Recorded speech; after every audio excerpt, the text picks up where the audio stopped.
Welcome to the EP Podcast. I'm your host, Giancarlo Navas. And with me today, Saucy Takes, co-host of Pre-Gaming. What's up, Coach Lou?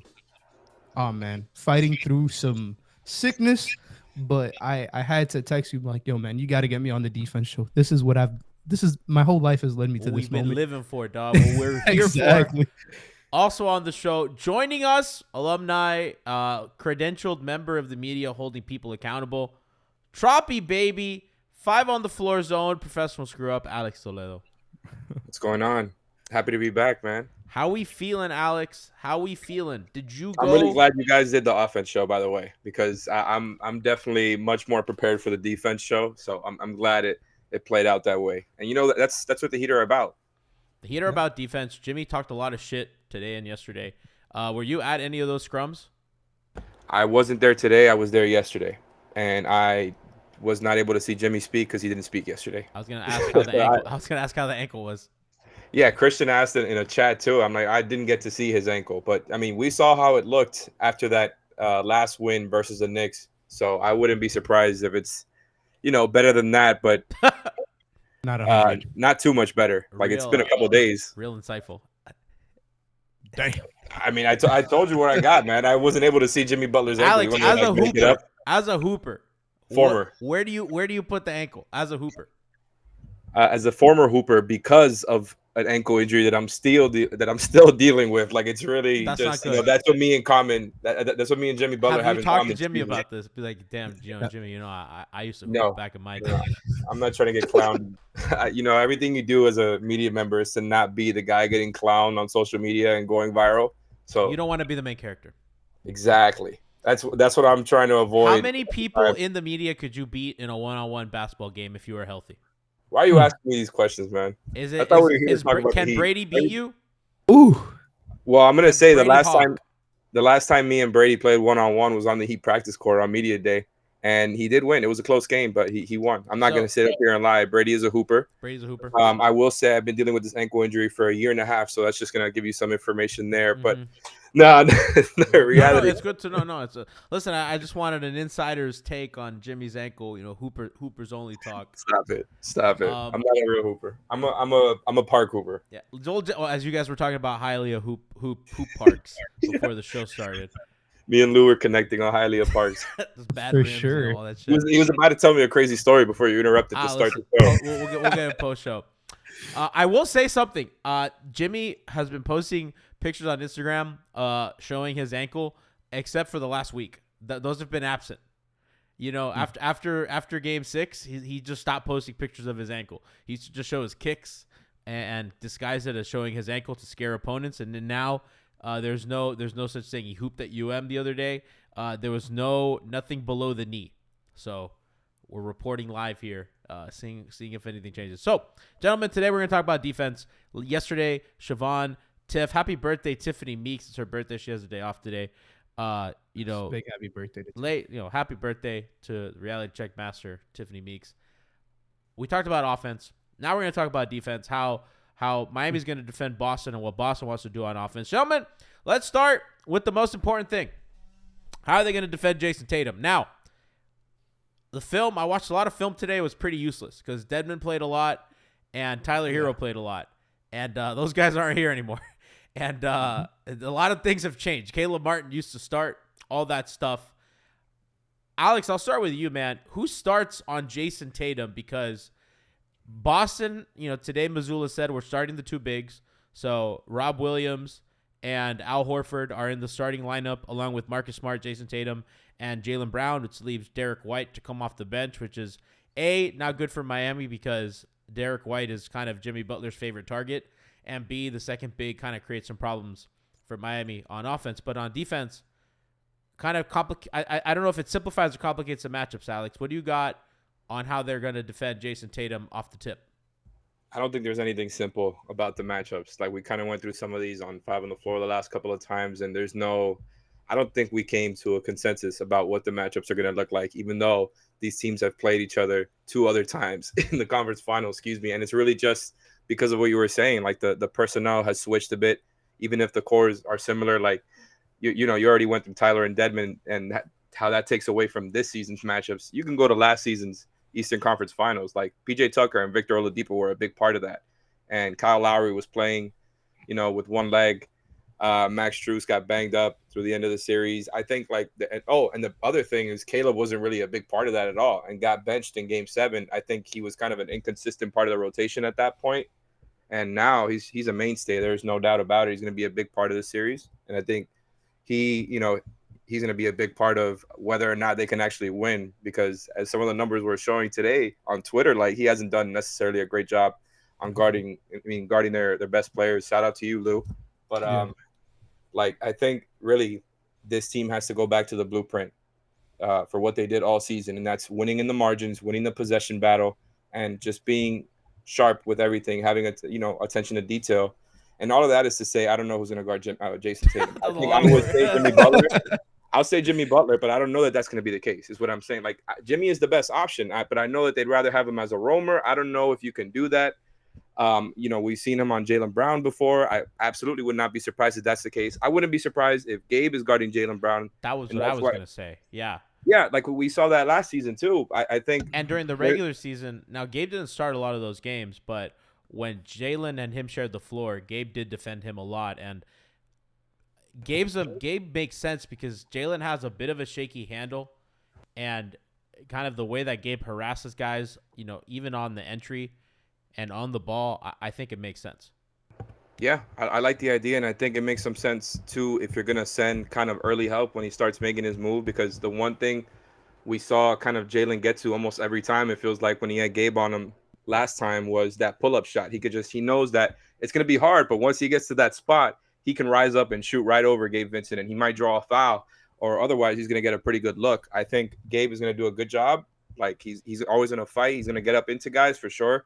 It's still a little bit of a mismatch, but I get it if they go over that route. Now, if you say for Jayson Tatum, you want to assign somebody like Max onto him because, he offers obviously a lot more size than Gabe Vincent, and you want to have Jimmy.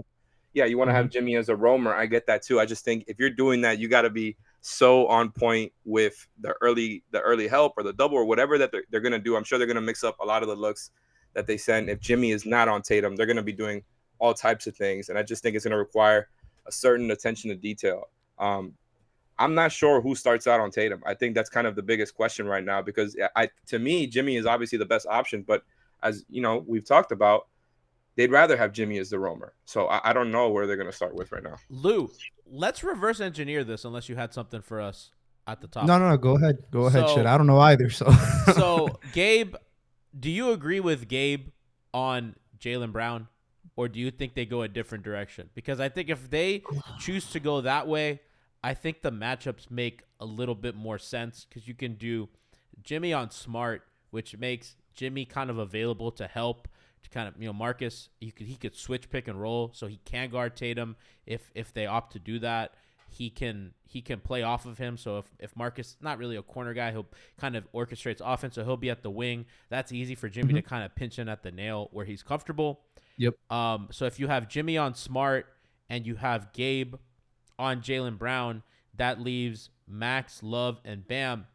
You could put Bam on Rob Williams or Horford, whoever you feel is going to be more of a screener. You could put Kevin Love on the other, and then you could put Max on Tatum. And I actually think that works, because at the end of the day, Miami's going to crowd the paint. If they run a pick and roll with Bam and Max, that's an easy switch for Miami. And whatever, if Max is on Horford or Rob Williams, who gives a fuck? And if they screen with Kevin Love's man, well, now Bam's a helper and Jimmy's a helper. So now you can send a lot of help at Tatum, so Max isn't by himself on an island. And that just makes sense to me. So the Celtics are a team that notoriously likes to, or not notoriously, but they struggle with ball movement at times. So I'm very curious if the Heat just go out there and say, Bam, that's your guy, and let Kevin Love deal with Robert Williams and just put Strus on somebody like Horford, similarly to what they did against Milwaukee when they put Bam on Giannis. And what they did against Philly in the regular season too. They'd kind of put Max on a big a lot. Yeah, and I don't know if necessarily that's the way to go, but that's the thing. The Heat have so many, I want to say, like, answers, but at the same time questions. Like there's so many X factors in this series that we don't have an answer for. And I think game one will not dictate the whole series, obviously, but game one will give you answers to some of these questions that you're asking right now. Cause I think it's foolish for me to sit up here and be like, yeah, I know exactly what they're gonna do.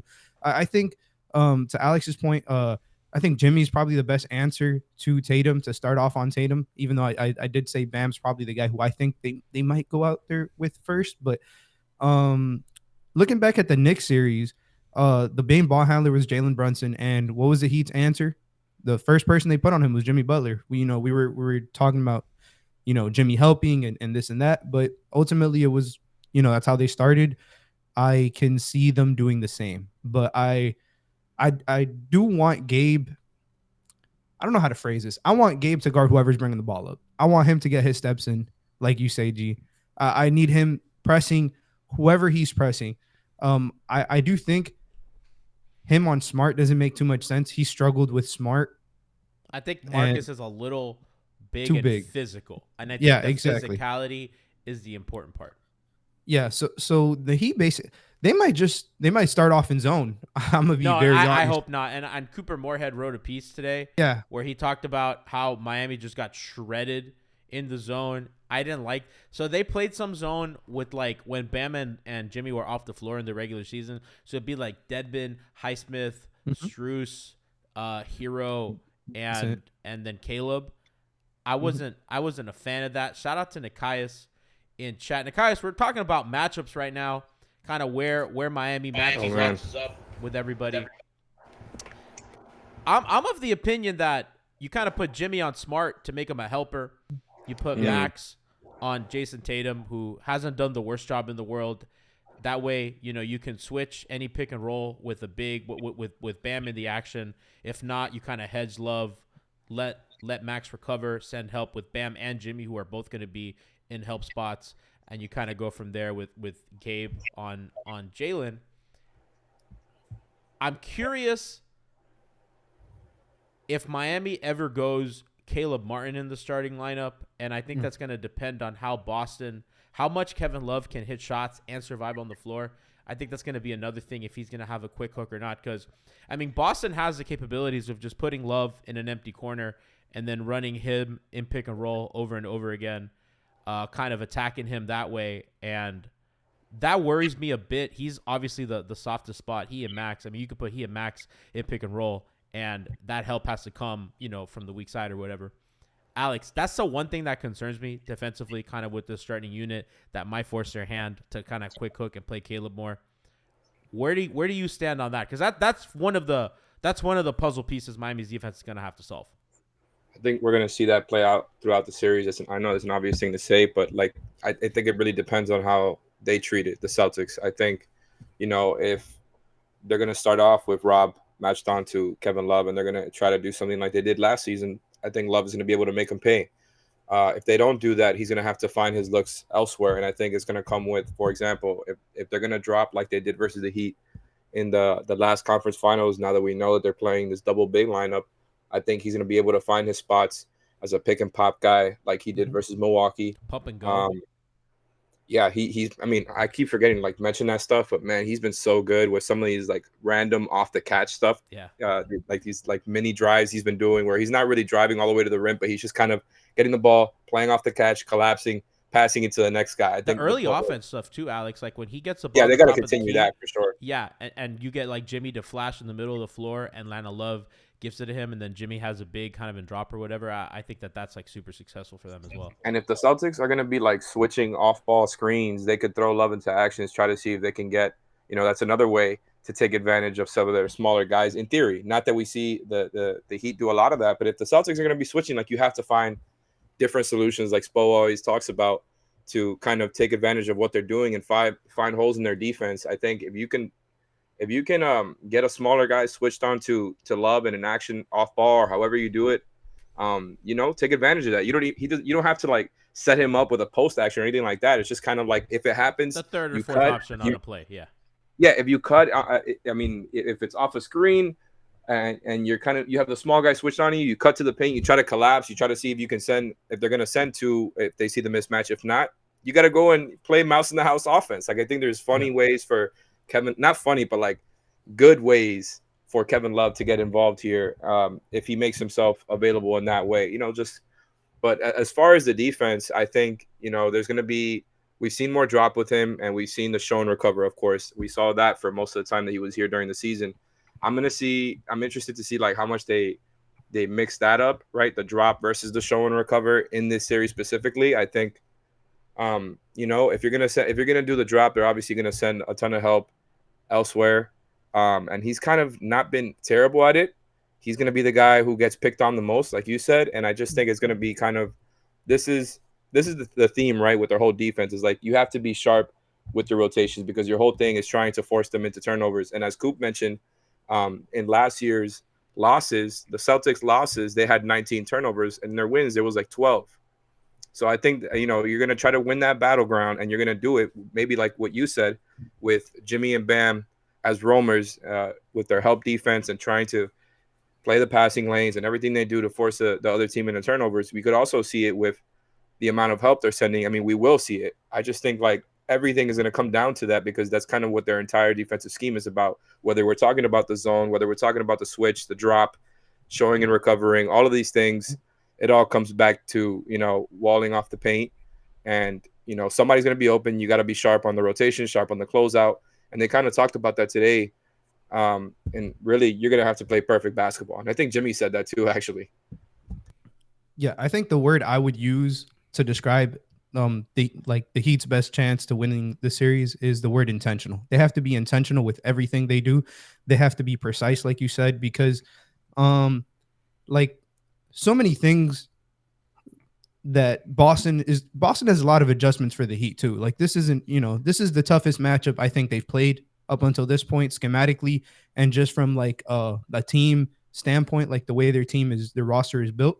So a lot of I do expect, I want Love to do some more showing and recovering because I do think in drop, unless he's guarding Horford. If he's guarding Horford, then just drop and recover. Did it in the Milwaukee series. I mean, when they were trying to run like Middleton and Portis or Middleton and Lopez pick and roll, like they made a point to kind of keep him alive. Yeah, and that's why I'm genuinely curious, very curious, because I know you also mentioned Caleb, and I actually some people thought I was a little harsh on Caleb. I'm just stating the facts, man. Sometimes I'm just a messenger. Caleb has frankly sucked against Boston this year. Like it's just literally that simple.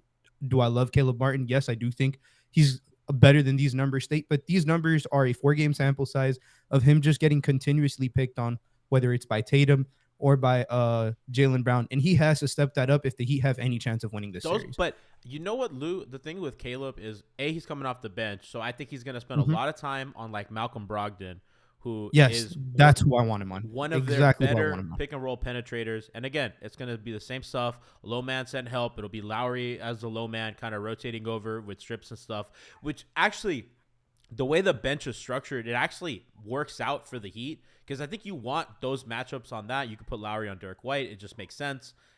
Personally, I want Lowry on Jaylen Brown. So I love that idea. Huh? So yeah, I like that too, and I think they'll close with that. Yeah. Although sometimes like so for example, like Lowry on Middleton was like what Miami had been doing last season, and it was really good. And this season he got kind of cooked by those guys. He got cooked by Brunson a ton as well. I like him as a help man better, and I'm not sure. I like Gabe a little bit more because Gabe's a little bit more aggressive on the ball right now, and he's a bit better at the point of attack than Lowry is. But as a helper, I think that's where Lowry's really excelled. So I think you might want him. He'll spend some time on Jaylen, but I think to close he might as well. But I do think when he comes over to help, that's when he's most dangerous for his stripping. It also puts him in better offensive rebound positions as well. Kind of sneak in and create. Funny, Lou, you said intentional, but I think Lowry adds that element of randomness because he does do like the most random shit at times. So it's kind of the chaos that he creates. Yes, no, absolutely, and he's going to be crucial. My whole take on him guarding Jaylen Brown is because Jaylen Brown last year, from what I remember correctly, if every time he was driving against the Heat, it was either a turnover or it was a bucket. Like if he got the shot up, the most sure handle. Yeah, not the most sure-handed. He kills and him as I a shooter though. He gets yeah, it. He leaks out into the best positions, and he knows where Miami helps from. So that's really where he's most dangerous. yeah, and I think this is the best matchup for Lowry, just personally, in terms of putting a body in the way for Jaylen Brown. That's not Jimmy Butler or obviously Bam Adebayo from getting to the rim, or somebody I'll get to later, which is Highsmith. That's my guy this series, man. I think We're gonna get to him in a second.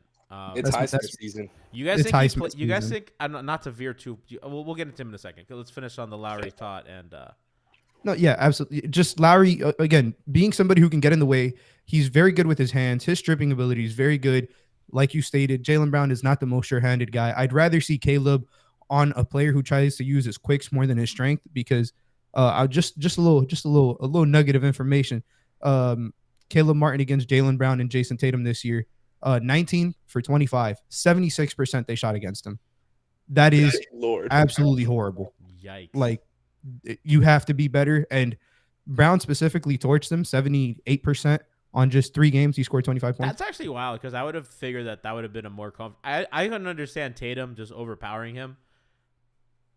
Yeah, and that's what Brown does. And that's to your point. I would like to see Martin, whether it's Brogdon or it's Marcus Smart in the game. I want Martin on that matchup as opposed to Tatum or Brown. Shmita Smolnik says in chat, the worst thing about playoff wins is G is streaming more.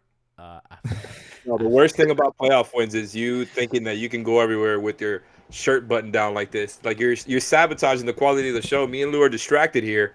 I don't know what's going on, but this isn't hangover. I'm going on a date after the show, so I have to. I'm prepping. After this show I'm is the prepping. key. Yeah. After I'm prepping. Well, I want to. Yeah. Seduce the audience too. What's going on? The what? You're trying to seduce the audience too. We're just trying to talk ball here, man. We're just trying to talk hoops. Shout out to Ryan Spravero for the tier 1 sub to Nikai Duncan. I'll unbutton a button for every sub tonight. So after this, I'll keep buttoning. Oh buttons. my goodness. I call that the reverse strip. The first the reverse marketing, because you're getting people to stop watching and listening. Yeah. It's gonna start on Twitch and on OnlyFans. Exactly. No, that's the final frontier of content creation. You don't understand. That's really negative.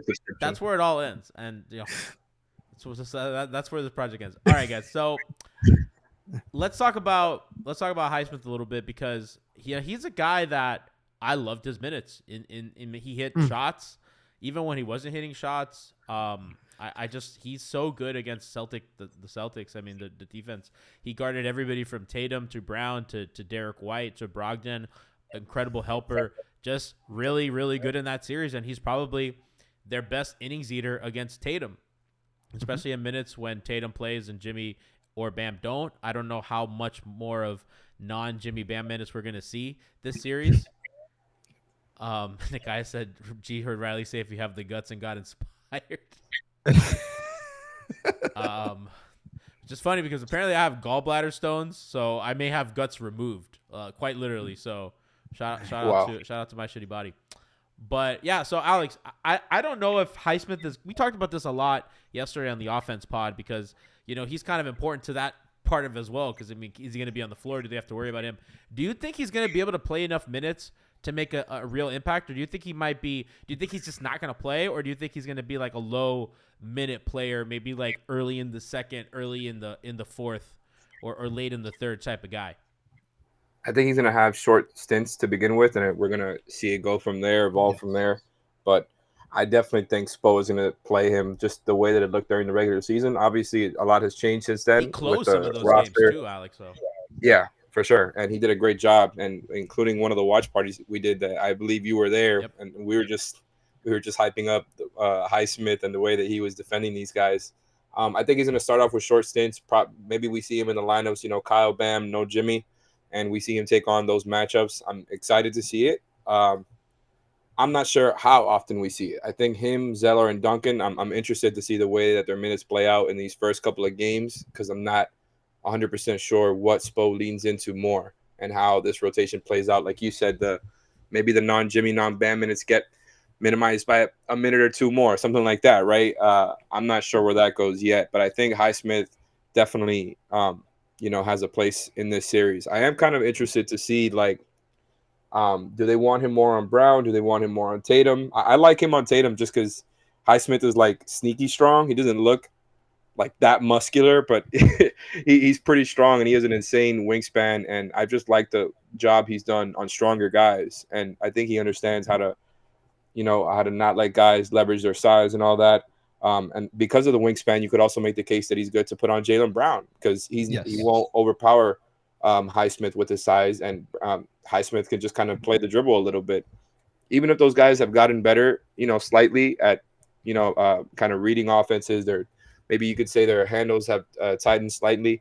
You're still going to have to play that game, and Highsmith is somebody that makes sense to do it with. And I think we're going to see it more often than not with Jimmy off the floor, just to not tighten up the spacing too often. Because the last time they played was like in January, I believe.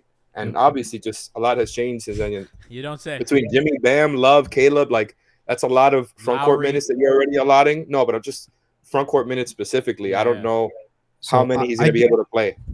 I do think the answer to that question is going to be something that's probably not expected. I don't think. All right, so I think the battle for the last rotation spot is between Zeller and Highsmith, and I think the Heat will probably go small. And that's why I'm leaning Highsmith over Zeller. I do think they'll both play. They'll both get their chance. And obviously, film is going to tell everything. But just like what Highsmith did in 3 games, the 3 games he got significant minutes. He averaged 28 minutes per game against Boston, shot 66% from 3, 8 for 12. If he can replicate that, he's playing 35 minutes in these playoffs against this team. Maybe it's an exaggeration, but getting benched. The problem, like you saw in that Knicks series, like, he just gets a little bit lost on offense. And will you let the man finish his stats? Sorry, my bad. No, man. But yeah, to your point, in the Knicks series, I feel like they disregarded him, and he, for sometimes he did make him pay. Other times he was just completely disregarded, man. But against Tatum this year, 2 for 14 with Highsmith as a primary defender, man. 2 shots made, 4 turnovers, held everybody in Boston to 31.6% from the field. Absolutely shut that ish down. And had the best defensive rating on the team and the second best net rating out of everybody, only to Gabe Vincent, man. He has to play. He has to play. Just because I know, G lately has been anti-zone, but particularly the 98-95 win in January, the tide completely shifted after Caleb picked up that second foul. They put Highsmith in the game and they started running zone. They shut the Celtics offense down with Highsmith at the top of the zone along with Caleb. I mean, I'm sorry, not Caleb, along with Gabe. So I do think they have some more wrenches that they can throw in, and that zone specifically is going to negate the effect of no Bam, because I do think you don't want to play Highsmith with Bam at all times. I think you want Love out there for spacing. And I'm just, man, I'm thrilled. I am excited to see Highsmith play. My dad doesn't know how to say his name, but it is what it is, man. It's a Cuban guy. Yeah. Jaime. Schmeathan says G got his titties out like he's trying to get a free kick at the wharf. I thought this was the professional ball talk show. It is, but Schmeathan's out here fucking shit up like always. Do people still go to the wharf? Yeah, I thought it like died out. Is it still a thing? No, it's like the most basic place to go. I'm sorry for anybody that goes. Yeah, I was gonna say. I don't really go out like that either, so I'm definitely not an authority on that. It does feel like the basic place. You know what I mean? I went to space one day, and Alf was making fun of me for going to space. I go, no, you don't understand. It's changed. It's the place again. I mean, I wouldn't know. Been to space. I wouldn't know. Well, they get good DJs, but I'm a little tepid on Highsmith because I just think in these kind of, you got to survive, and also, in these small stints, if you hit a 3 and have a cutting layup, that sometimes is enough to keep a unit alive to bring your guys back. Yes. It'll probably be something like Lowry, Caleb, Highsmith, Love, or something like that. Although I don't know. I mean, you're right about the Zeller stuff. I think kind of toward the end of that Knicks series, his defense became a bit of an issue, continually late on rotation. Love back on 5? Yeah. Zeller. Yeah. And I think just Love as the 5. And I think they can even go wacky, and they can go like Highsmith at the 5 if like they're just playing Grant Williams. No. Okay. Yeah, that's fine. That's so fine. like, yeah, like if Grant's the 5, I'm okay with that. If like Grant Williams is like the lone 5, and that's going to depend on their rotation. I think you can get away with some minutes like that. The lineup stuff, by the way, is kind of interesting too. I know Lou mentioned the zone. I was thinking like I don't expect to see a whole lot of zone. I think we might see it thrown in here and there, like I don't like Lou it. was saying when they're. I'm not a big fan of it against the Celtics specifically because they can really shoot their way out of it. But I think you can be intentional in the sense of doing it when, for example, like when they have Smart and Rob Williams on the floor. Right, like you have a guy there who you're willing to let shoot. Let's say But Derek that's White gonna is be also with on your the floor. starters. You know what I mean? Like you're not gonna go No, zone. but I'm saying if you have a lineup out there where Smart, White, and Rob Will are all playing, something like that, right? Where you're like, okay, we have two No guys who way are not that they do. No necessarily way worried Missoula about does their that. shot. Particularly, I want zone when it's one of Tatum or Brown on the bench. That's what I'm campaigning for. That makes sense. I just think like if you have guys out there who you're necessarily not too worried about shooting anyways, you're gonna have to close out hard whatever you do because of the way that you're defending. Zone is a way to kind of I think mix it in, right?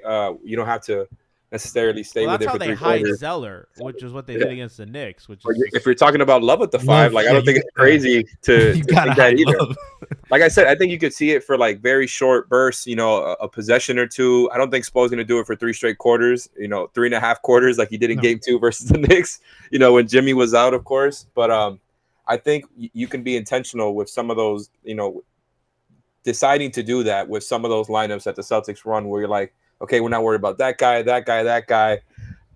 That's just kind of, maybe the Celtics are feeling themselves on offense at home. Things are getting ugly. That's something you can mix in. I don't think we're going so to see I a ton can of. see it. I think Yes. we're going to more likely to see more like doubles, traps, blitzes than we are zone in this series. But maybe I'm wrong. So like if Duncan and like Love, if you have like a Duncan Love plus I don't know whatever guys, whatever remnants of the rotation you have, I can kind of see that making sense, especially if you're not playing Zeller. So I mean they're gonna go to it. I'm not a fan, but I understand. No way why. they do it with Jimmy and Bam on, right? I don't No. like when they do it with Jimmy and Bam, and I don't think there's a need. I don't want them to. I just think it takes Jimmy out of like his best defensive like place. I agree. I forgot who it was, but somebody's like the Knicks figured out that Miami does fake stunts on drives, and I'm like, and it was I was like, man, that's so true. Like It when is. Max and Gabe like stunt, it's like this is a fake. But Lowry and Jimmy, those are for real. Like I think the only time it's real is when they do it for like a star player. You know what I mean? Like other times it's like fake help. When it's That like was- the role, like an RJ Barry getting to the paint, that they might stunt and show that fake help. I think you see that sense of urgency for like a against Tatum, Giannis they or a will. Brunson. Yeah. I think Tatum is going to see, very real help, very Real real help. digging, and probably Jaylen Brown too, because I think they just want him. They're going to bet on his handle not being that great. I actually think he's a guy that they can like, and they, they are gonna. I think they'll get some fake ones in there, and I mean he's not. They'll throw backline help, so it'll be like Love or Lowry or somebody either stripping or taking a charge. Max is really good at that too. Whoever that low man is, I don't know how much but for sure Tatum. I mean they'll crowd, they'll send help. I mean Miami has been, I think, really really good at where they send help all postseason. I thought Brunson provided a very interesting kind of aspect because he started hitting those step back threes, which made their defense against him really complicated because they're like, oh well. Good thing he did that later on because he really was not doing that. I mean, he played awesome for the series, but most of his work was inside the arc. And then the last game or two, early he just offense. And by the way, threes, man. that's the one area that I saw that the Celtics got their best looks. It was like going quick, and it's like, okay, well, if we're running some action while we're still in semi-transition, like any double drag that they run, any kind of quick piston stuff or whatever, like you want to make sure that no one's in their right help spot, and that's especially good for Jaylen, who is just like very quick. He's probably their quickest guy off the bounce, like just like point A to point B, and he's a good finisher. So like that's kind of one area where I think Miami has to really tighten up, like their transition defense. I know that the numbers say it's good. Frank and I have talked about this a lot. We feel like it's kind of fake good, where they just, I don't know, man. There's just like something about it that they just don't have the oomph, or I don't know how the numbers are taken, but I saw Boston get a lot of good looks off that, or pushing pace and stuff like that. So, which is huge for Miami to get free throws on the other end. Like that's why it's such a big Jimmy series. Like you got to make sure that you're getting to the line to kind of negate that and take care of the ball, which he do take care of the ball. They're not a sloppy team by any means. That's the key. You got to force Boston into turnovers, like Alex stated, 19 in the wins versus 12 in the Heat losses. It's something the Heat in this postseason, they actually have the biggest turnover differential score. So like, Really? points off a turnover. Yeah, points off of turnovers for themselves, they're +8 as opposed to the opponent. If little things like that, offensive rebounding, turnovers, finishing possession with defensive rebounds, that's what's going to win them this series because they have to like the things in between the margins is ultimately what's going to get them over the hump, because if it's going to come down to shooting threes, that's been a roller coaster this entire season. So We're gonna be riding on the Derek White and Marcus Smart roller coaster, aren't we? Yeah, I but was going to they say, did who do you last feel year. comfortable? They rode the Marcus Smart roller coaster last year in Game 7, and they almost won. Mhm. That game flipped when they decided we're not Almost guarding like Marcus. one of the most historic collapses. Bro, Shoes wasn't out of bounds. Continue. I'm sorry. he was not. Scott Foster, damn it! Was Scott Foster Technical officiating that foul. game? I'm pretty sure he was. No way, dude. The legend continues. The extended. The Scott Foster lore is actually incredible. The Scott Foster lore is fucking crazy. He's the best villain. Except for New York, he's a hero. Yeah, he's a great heel. Oh my god, He's a great he's heel. actually hilarious. That video of him and the other officials rapping in the car. Oh my god. That shit's I don't think so I've never funny. seen that. Oh, They were rapping Jack Harlow, right? Yeah, I need to see that. it was so funny, dude. I Screw am- Jack Harlow for picking the Celtics. Is he a Miami fan? No, but he did that song with Tyler Hero. Brian Goins Maybe confirmed because Hero's out. Scott Foster did officiate Game 7, so thank you, Brian, for that. Was it Jack Harlow that had the Instagram story that Lowry's ass With Tyler. is as soft Yeah. as they say? Oh yeah, Yeah. yeah. You think with the Heat connections, that and the Hero song. You would think after feeling that, he would just stick with the Heat, man. I'm kidding. Kinda Never reminded me doubt Kyle Lowry's base. of those Knick fans that are like, Miami's just plastic surgery and rental cars, and I'm like, you got us there, bud. a lot of fake butts and not owned cars around these parts. Listen, I own it. We own it, right? Well, not in Hialeah, but everywhere else. As my two Hialeah brothers. Shout out to Hialeah here. Shout out to Hialeah. Long show for that. All day. So I think that's kind of the base of where we're gonna go. Miami obviously I think is gonna go under a ton of screens. You kind of want to go Boston into shooting. I believe they'll probably play Tatum, kind of depending on how I believe they'll start going under. Can I ask you a question? Yeah, of course. Yeah. So what do you think is going to, and I really do think we're going to see some mad scientist Spo stuff with the way that they mix in a lot of stuff. And, it's easier said than done because, sometimes it's easier to just have a base of things you feel good about. You kind of have rules for this player and this player, Yeah. and then you have rules for the rest of the role players. Do you think it's going to be a thing where maybe they start off with one coverage and they as their base and then they mix it up? Or is it just going to be kind of an equal amount of a little bit of everything, right? I mean, maybe it's just like, for Tatum, you do this. I think it really depends on the matchups, right? So, like, if it starts off with Max guarding Tatum, like you said, we're going to see a whole lot of help. We're going to see a whole lot of aggressive defense. Whereas, like, with Jimmy, maybe they leave him on the island more often than not. If another guy is helping, it's going to be at the paint, on a drive, maybe if he gets past Jimmy.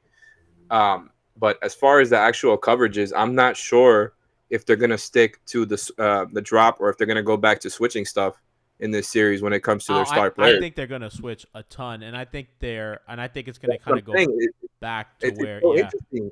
I don't know. They've had so much success in this playoffs dropping, and of course things change with different personnel, different matchups. But that's why I'm really interested to see what Spo leans into more, or if it's just kind of an equal dosage of both, because we've seen them switch a lot versus the Celtics before. Obviously now you don't got PJ Tucker, who was excellent for that, and you're a little bit smaller as a team. You're for sure going to drop, but there'll be some, Rankings is mentioning, like, they're not that big in the sense of, like, they're not going to kill you with their size, Rob Williams and Al Horford, and it's just a great point because they're not going to post you up for the most part. Maybe Horford offensive will. Rebounding is where it gets dicey, which is why Miami has dropped so much because they played Milwaukee and New York, who are very. I kind of want them to keep dropping a little bit. I personally, I would like them to try to drop, especially if you're going to put Gabe on somebody like Brown. I think you can put Gabe on Tatum too. I know he's like smaller, but just try to make him get a little uncomfortable. He's scared. I don't know, because Tatum's just gonna get to a spot and rise up, and he can spin away from the help and shoot over, and that's just gonna be like, that's where he makes his money. He'll get to the line a ton of two. Guys are gonna crash into him late. I'm not so sure about that. although in an emergency switch, they can send that help late and whatever. He takes a turnaround on the baseline with a couple seconds on the shot clock, whatever. But then, when you send that help, now you have one less guy to crash the boards. Boston's playing two bigs. That's kind of where – and Marcus Smart is great at kind of crashing and grifting fucking loose ball fouls. I'm saying from the standpoint of in drop, Gabe is their best screen navigator. So if it comes time, like he's gonna force them into the drop, and I'd rather them pull up. So if you're dropping, so like let's say they run a pick and roll and bring Bam into action. Mm-hmm. If it's Tatum, you want Bam switched on to Tatum. Like if you're Miami, that's at well. If you're dropping, isn't it that you want Tatum taking a contested kind of pull up? Yeah, I'd rather. If you're Miami, you want Highsmith on Tatum, but after that, you want. No, but I'm saying like instead of just outright switching Bam, which of course they might, and I get it. Like, yeah, of course. You want I think if you're dropping, you're kind of expecting Tatum to kind of flow into those little open spots and pull up there, and I think you just kind of live and die with those shots, hoping that Bam gets a good enough contest out. And Gabe is a great screen navigator. I do think it's going to be a little tough if he does get hit on the screen to recover because of Brown having the size advantage and already being able to pull up over him one-on-one. It's going to be even easier if he gets an extra second or two window of time off a screen. But I do believe that Gabe can guard Jaylen Brown for pockets of time throughout a game. And I think Brown and Tatum are all going to see different guys guarding them. Tatum's the guy that kind of worries me there, and obviously Miami's kind of defense is going to be geared around that. Jimmy's going to spend a lot of time on him, as we know. Bam as well. Bam may just guard him straight up, and I think kind of it's going to be interesting. So like toward the end of Game 7, really, I mean they played Horford. They played Williams off the floor, right? And I think if you're Miami, the goal is to do that again. You want your best looks to be like that, and that makes your defensive matchups a lot easier because then you don't have to play Love and you can't play Caleb, or you can't play like Lowry, Gabe, Jimmy, Bam, and plus Caleb, Max, Duncan, whoever's kind of playing well. And I think ideally you want that because if they play the two bigs, it gets tough. You could try to DHO them to death. Now that Duncan looks good again against the drop, but suffer on defense, you suffer some size. So it's going to be an interesting kind of wait and see game. Almost better that Miami doesn't have the first home games because, if you're the Heat, you for sure need to win those and you have a chance to steal one on the road. There's a lot of like wait and see how the series go, which is funny for two teams that have played each other in the playoffs for 3 of the last 4 years, and they're like rivals and they have an eye on each other. But there's a lot of questions that be asked about this, and really it's just been a couple role guys change here and there, and it changes the entire dynamic of the series. Yep. I saw you nodding. Yeah. I thought you had something. Who, me or him? Alex. I'm interested to also think see what you think as far as.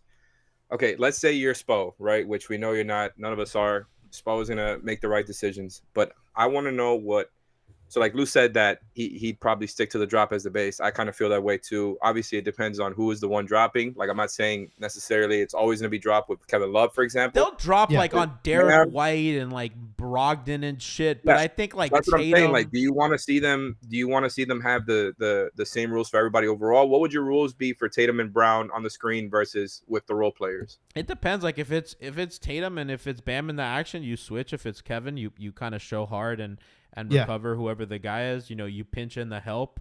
Especially if you're Jimmy on Marcus, you kind of pinch in from the wing and send that help. You send the weak side guy over, whether if that's Lowry or whoever, or even if it's Gabe on the weak side, if it's Jaylen, you kind of send.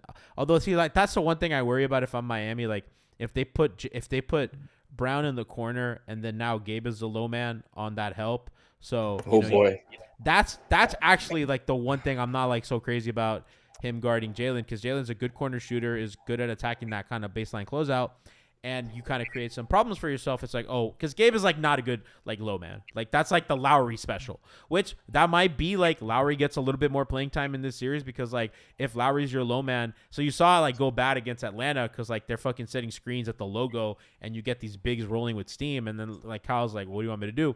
This is not that, right? And really they don't have that. Yeah, Tatum's not taking logo threes. They don't have that kind of pull-up threat, which kind of shrinks the court if you're Miami a bit. Which is funny because Miami actually has some crazy. Well, without Tyler, Duncan has some of that range, but it's a really shrinked kind of court, and you can kind of play. And Miami really tries to stretch Boston out on offense. Like, you'll see them set really high screens. Boston doesn't do that as much. They empty the corner. Boston's going to do that as well, and they're going to kind of force and manipulate that help. And everybody in a series like this, when Boston has like 5 ball handlers or 5 offensive threats, everybody's a target, even if you're not in the play, because they know who's helping and who's not, which makes it important. Well, who's screening and who's the last guy sending to help?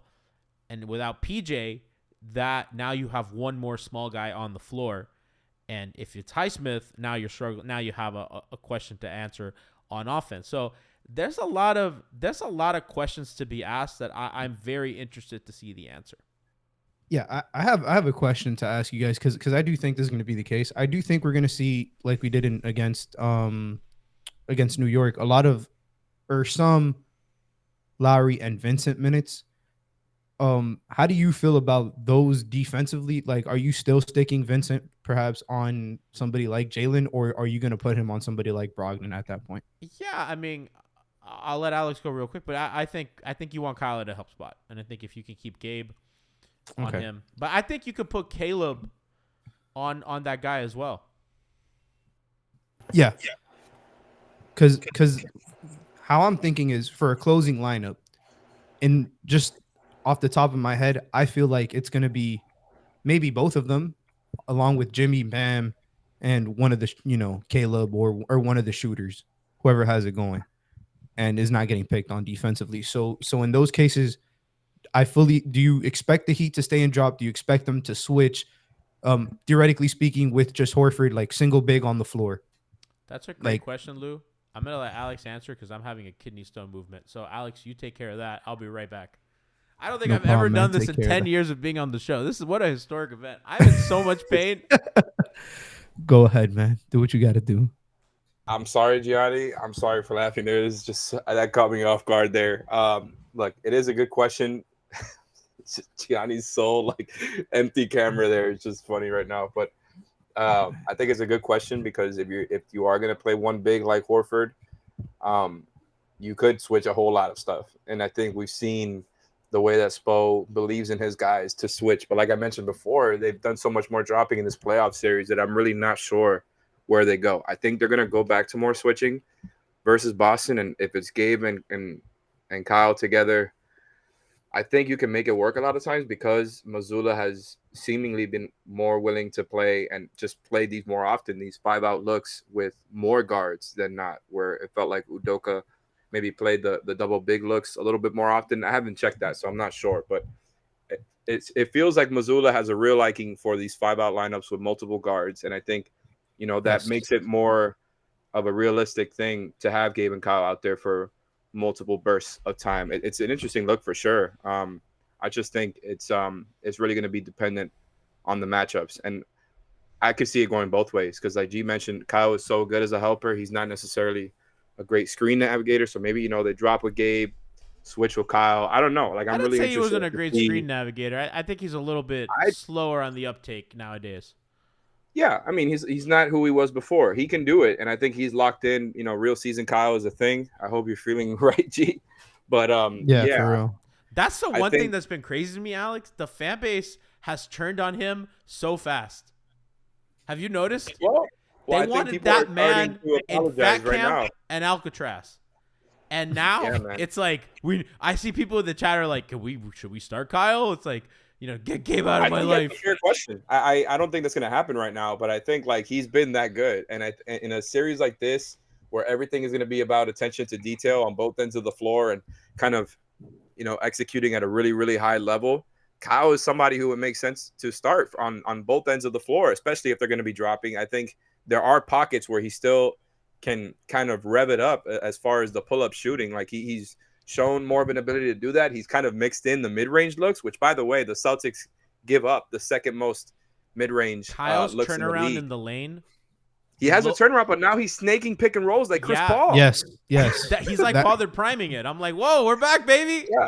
So he has that, and I think there's still more that he can do as a pull-up shooter from three. Not that it has to be the first option or anything like that, but if they're going to be, dropping, and there's going to be a whole lot of Kyle Bam pick and roll action, that's been like a big part of their their offense, specifically when Jimmy's off the floor as well, I think there's going to be pockets for Kyle to attack there. It makes sense to there's a case to start him. I don't think we're going to see that in game one. I don't want to focus too much on offense, but the one thing I'll say is that without Tyler, you need that second ball handler on the bench, and I think that's why that's going to stay that way. Because last year Tyler was on the bench and he kind of had the ball handling chops to do that. Really, if you remove Kyle from that second unit, I do think it falls apart, and I think everyone's minute load. I think they're just used to this rotation, and I don't see them there to be a need for that.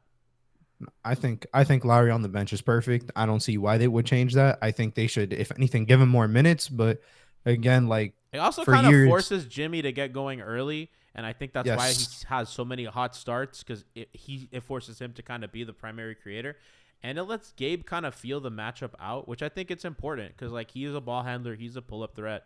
Again, not to focus too much on offense here, but that's kind of where we're at. So, boys, final thoughts on defense. I think we kind of covered, most of it here. I think we're pretty airtight. I don't know if there's anything you guys wanted to add. Duncan, we didn't talk much about him. He'll see some minutes. He's a guy that they're going to target. He's going to have to survive. I think he's important for the series. Yeah, that was the word I was going to. He just has to. I think in his minutes they'll play zone. I mean, they're going to send help on the strong and weak side, whatever it takes to protect that man. He has 6 fouls to use. Use him. I don't mind him taking a hard foul. If it's a layup. The ticky-tack ones are the ones that are annoying when they're not even near the basket. So yes, kind of. He's too heady. I think he's actually been like pretty solid defensively in the playoffs. I mean, obviously he's not been good, but I think he's like about what he was in 2020, which is better because I mean he's kind of taking a step back. He stripped somebody at the 3-point line last series. I think it was RJ. I've never in my life have I seen Duncan Robinson do that. To John Wall, I never ever see you. I never ever see. Great. So but his defensive rating is actually very good, shocking compared to the rest of the team. And I think that's because those units force a lot of turnovers. Yes, which I don't know if. So like Coop talked a lot about like them forcing turnovers on Boston and that being like super key. This defense without Oladipo, and they just don't play the same kind of aggressive defense that they played the first half of the year. It has taken a step back. They are playing more conservative. They do play more drop. They don't switch as much. They don't swarm the ball handler super high up. They swarm them late, not early. So they get turnovers by strips and being annoying. I don't know if that's like sustainable life force. That's like timely aggressive defense, even if it's not as much as the first half, which I like what they've shifted into. I think we're going to see some of that stuff come back here and there. I think we're going to see it with Tatum, especially if he's got a mismatch on him. If it's not Jimmy Butler, he's got somebody who Tatum is going to really like that Max Strus matchup if that's the case. And I totally understand where you're coming from as far as having Jimmy as the roamer instead, but man, like you're gonna have to be there. You're gonna have to be there, and I think, like you said, it's gonna be timely help as opposed to right from the top when he gets the ball. But I think you might see a little bit of that too. Like you might see some outright blitzing. We haven't seen it in a little bit. I don't know. I think this might be the series for Spo to bring that stuff out, just to not get Tatum and Brown seeing the same kinds of looks all the time. And I am kind of hoping for that because I think Spo can really do some fun stuff there when he starts to really mix it up. And this feels like the perfect matchup to do it against because there is no answer, like easy answer, quick solution that's going to solve all your problems on both ends of the floor. And defensively, I think it makes a lot of sense to throw in all this stuff you've been working on throughout the season and mix in a little bit of everything. It's going to be complicated. It's going to be an interesting kind of series. I am so pumped for whatever we have in store kind of coming up tomorrow on Wednesday. I want to ask you guys predictions. We gave our predictions last time. Alex, do you not want to do predictions? I will never force somebody to do a prediction. Huh? Thanks for listening. We did it on 5 on the floor. I don't. Okay, Alex, I've been passing fucking kidney stones. I'm not out here. Okay. I'm not out here fucking rolling don't in start pain. with that. Being okay, like, what is Ethan Skolnick saying? Ethan isn't he in what? Leif, talk to me, Leif. Brady. You're cultured up for continuing the show after that for sure. I really, give you credit for that. I'm But about to take so don't much start with that tramadol. when we know for a fact you haven't listened to 5 on the Floor for the last 4 years. I'm Okay, gonna be honest with you. I tend to not listen to other Heat podcasts because I don't want to be accused of stealing people's takes, and that's just the truth. No, be real about it. I am You don't being listen real to about other it. podcasts because you only like your own takes. That's not true because I ask Boom. you and I ask you all the time what you think, and we talk all the time. That's not fair. Same with Leif. And So listen to the damn show then. How about that? I don't want to steal your takes.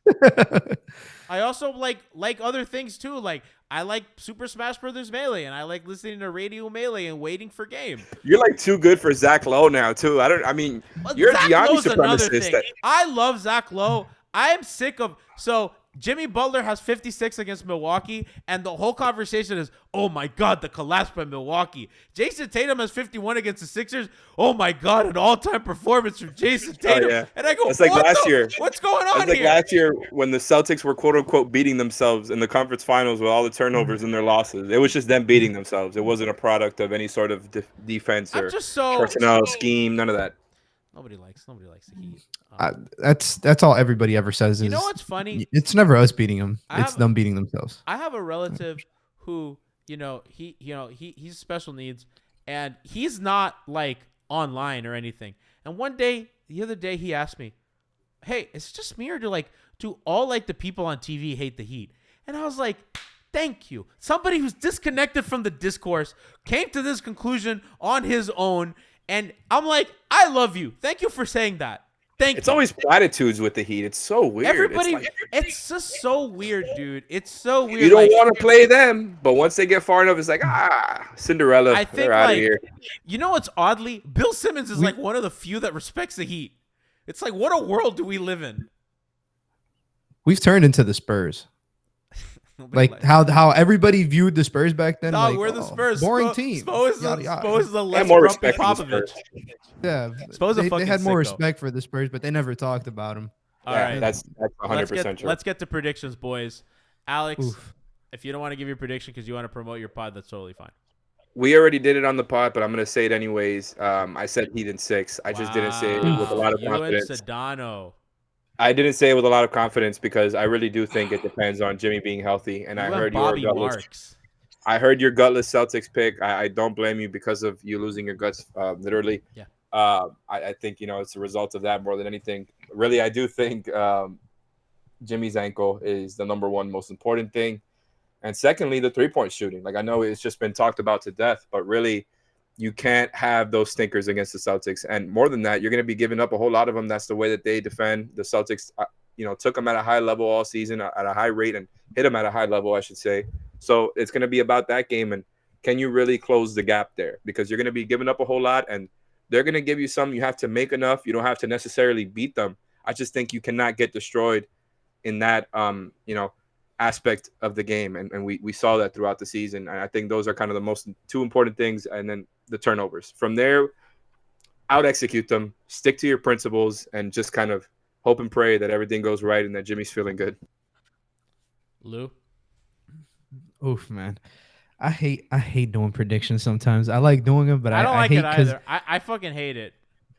All right. So realistically, just speaking off, obviously the rosters, I think the Celtics should win this series. I don't think that's a bad take.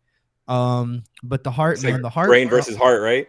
Yeah, bro. So the heart says Heat in 6 as well.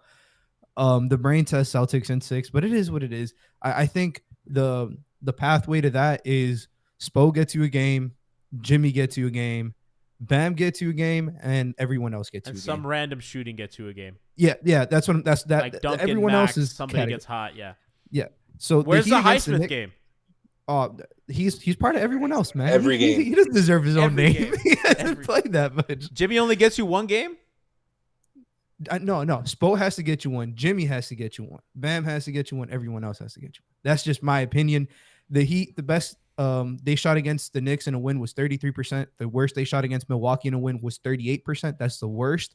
It has to be closer to that Milwaukee shooting than to the Knicks shooting. Because if not, say that again. Say that again for those who were not. Oh man, listen. Say it again. I'm the stat guy, guys. I love math. That's a great stat. So the best the Heat shot against the Knicks in a game they won was 33.3%. They did it twice. And the worst they shot against the Bucks was 37.8%. So it's almost a 5% difference. they need closer to the shooting they got against Milwaukee as opposed to the shooting they got against the Knicks. Tune into Because if pregame. not, then Look at that. tune into pregame. That's information you get. Heat in 6 is what my heart says. Oh, let's I'm not saying go! what my brain says. Is that what you're going with?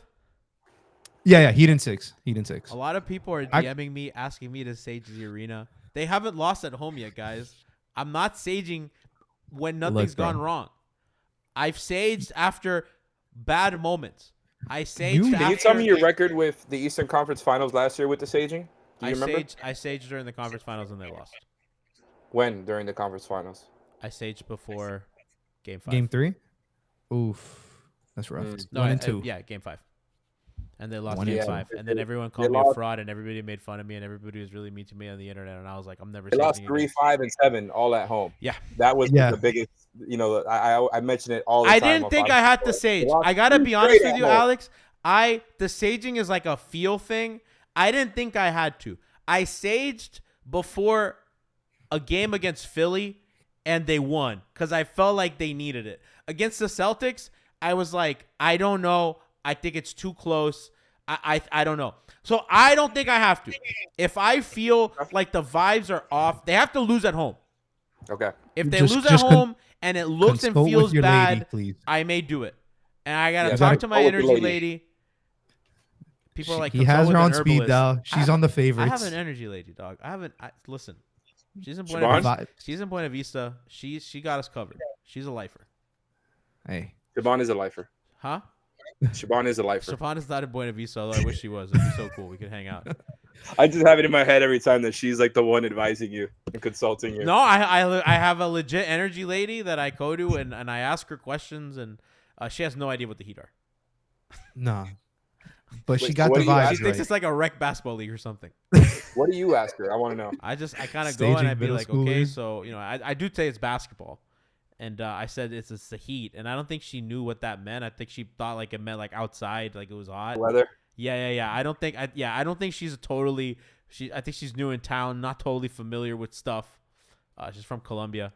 And no, I'd be like, how do you feel the vibes are here, in downtown? And she kind of gives me, we just kind of converse. It's not like I was wish I didn't ask you because it's not like a direct like question answer type thing. It's more of like a conversation that we come to a conclusion. I'm just imagining this in my head, and it's amazing. I'm usually holding a latte when this happens because it's a coffee place I like around there. This is Oh, so okay. ridiculous, man. Yeah, no, it's great. And then As long as you play your part, and if the vibes get off at some point, and Yeah. you're gonna have to power through what you're going to. I do what I have to. Drive to downtown So from Kendall to fake Sage the I don't arena. live in Kendall. I live in South Miami, baby. I'm upgraded. I gotta Oh, fix my my bad. take then. Spo get to a game, Butler get to a game, Bam get to a game, the energy lady get to a game. Let's go, He didn't baby. They gotta put her on the float. They gotta put her on the float. Bring her on the pod. Put her on the pod. I'll get her on That would the be pod. good content. Yeah, he beat episode 500 with the energy lady. Episode 478, guys. Anniversary next week. We're getting close The to that 23rd. 10-year anniversary day, folks.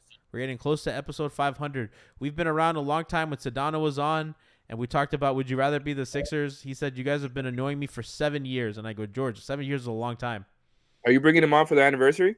We are planning fun stuff for the anniversary, so stay tuned for that. Should be Man, on the- my bad. I'm just trying to do my job. And I uncover believe some it's on the secrets here. 23rd. I believe it's on the 23rd of May. So stay tuned for MHB's 10-year anniversary, I have to ask him a certain pressing question. which I believe that Christian Hernandez is going to the game that day when I specifically asked him not to.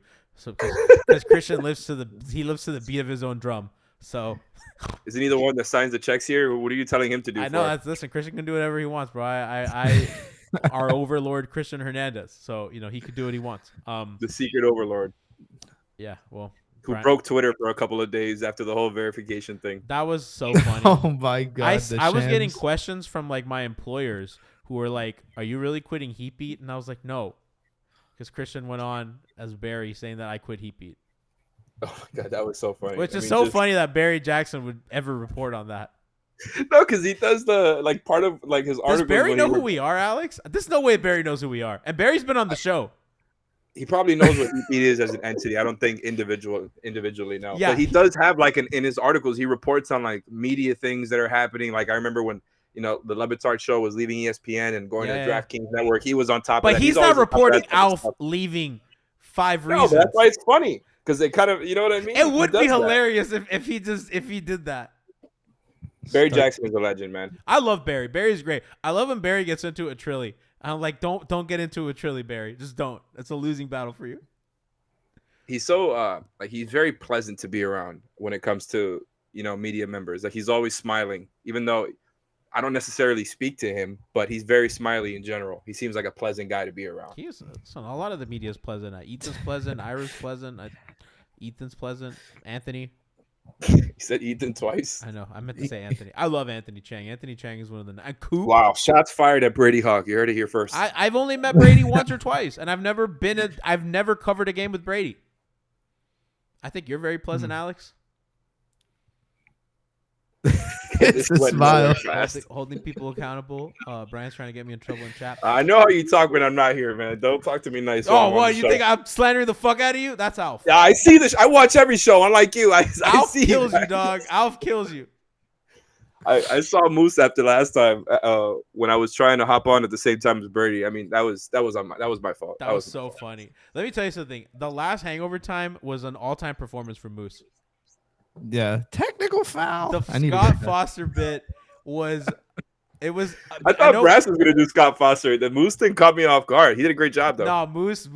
It's funny because we wanted Joey to do it, but Joey was doing a long drive at the time, and Moose just fucking stepped up and killed it. I mean, Joey's Steve Nash is one of my favorite Hangover time interviews. Oh man, it's a callback. And my favorite is still the Doc Rivers. The Doc Rivers at the club, which maybe we may ask Doc what's going on.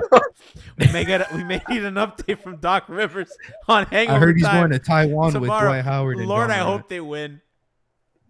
Lord, I hope they win because Hangover time is going to be so fucking funny with all that shit that's going on. So I'd love to see that. People, we got you tomorrow pre-gaming. Frankie, Lou, me.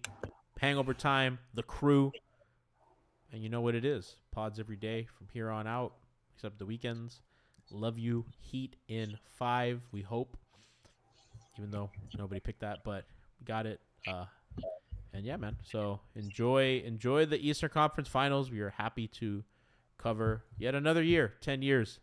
And we started off, our first episode was the buzzer beater that LeBron hit on Indiana in game 1 of the conference finals. Look, we're back here 10 years later. Same exact place, baby. Love it.